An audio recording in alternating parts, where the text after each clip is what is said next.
Hello everyone, welcome to শিলামণি lifestyle. আজকে আপনাদের সাথে টক মিষ্টি ঝাল তেঁতুলের সাথে শশার একটি সালাদের রেসিপি শেয়ার করব।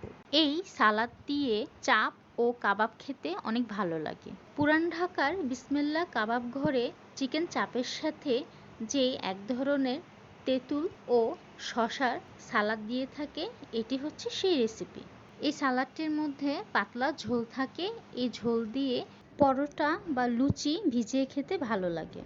এই রেসিপিটির জন্য যা লাগবে তা হলো লম্বা করে কেটে নেওয়া শসা কুচি, পেঁয়াজ কুচি, ঝাল অনুযায়ী কাঁচামরিচ কুচি, স্বাদ অনুযায়ী লবণ, আর গাজরটাকে একটি সবজি কাটার দিয়ে লম্বালম্বিভাবে পাতলা করে কুড়িয়ে নিয়েছি।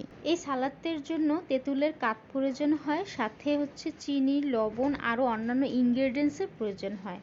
আমি সেটার পরিবর্তে এখানে তেঁতুলের সস ব্যবহার করব। তেঁতুলের সস নেয়ার কারণ হচ্ছে এই সসের মধ্যে চিনি, লবণ, বিট লবণ, মরিচের গুঁড়া, ধনিয়া গুঁড়া, জিরা গুঁড়া আরও অন্যান্য ইনগ্রেডিয়েন্টস রয়েছে। এখন একটি বাটিতে শসা কুচি নিয়ে নেব, সাথে গাজর কুচি, পেঁয়াজ কুচি, কাঁচামরিচ কুচি, তেঁতুলের সস নিয়ে নেব, সাথে স্বাদ অনুযায়ী লবণ অ্যাড করে চামচের সাহায্যে মিশিয়ে নেব। কেউ চাইলে হাত দিয়েও এই সালাদটি মাখিয়ে নিতে পারেন। এই তো খুব সহজেই তৈরি হয়ে গেল তেঁতুল ও শশার টক মিষ্টি ঝাল salad. Thank you everyone for watching my video and please subscribe my channel for more videos.